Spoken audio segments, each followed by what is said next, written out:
Zelda, the Wand of Gamelon.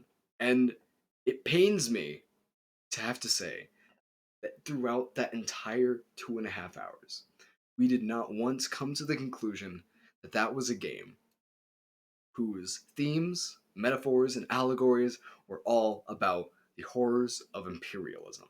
Now, I want to come here and say and state to everyone watching, all zero of you, that this was a mistake on our part. And I am truly, deeply sorry for it. And you know what? I think that it's time that we go a little bit more in depth about how this game is about imperialism specifically.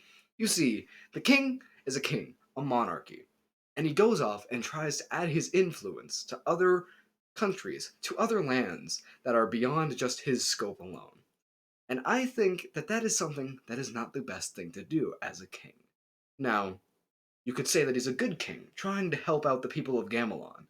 But we do see that he regularly sends his own warriors and fighters to take a part in his own bidding.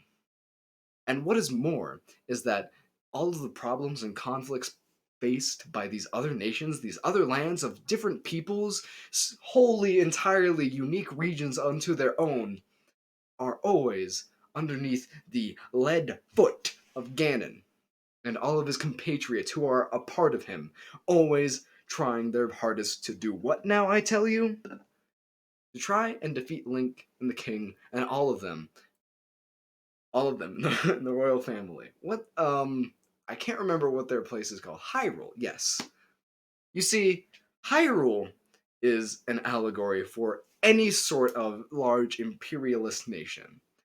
And it is sad to see that all of these other countries and nations and lands and peoples have to suffer underneath these tyrants because they are simply trying to spread their own influence as a means to counter the influence that the Hyruleans are oppressing onto the entirety of the world. If you think about it, Ganon is almost a metaphor for the brave Mujahideen fighters of Afghanistan. And so I think that this is something that needs to be said. That we are truly sorry.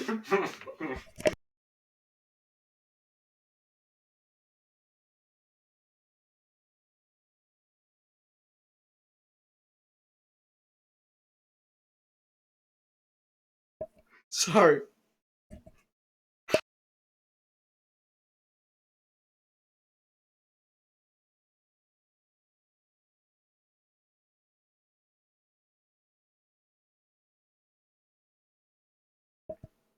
I'm truly sorry.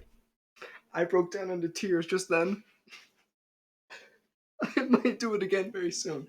But it's important to keep in mind that these games are serious things. And that we should not take them for granted. And that we should not take the stories that they tell us for granted, okay? Zelda, the faces of evil, and the Wand of Gamelon are a beautiful duality into the look of imperialism and how that affects those that are not a part of the kingdoms that these imperialists come from. Do you understand? I'm sorry for becoming so emotional.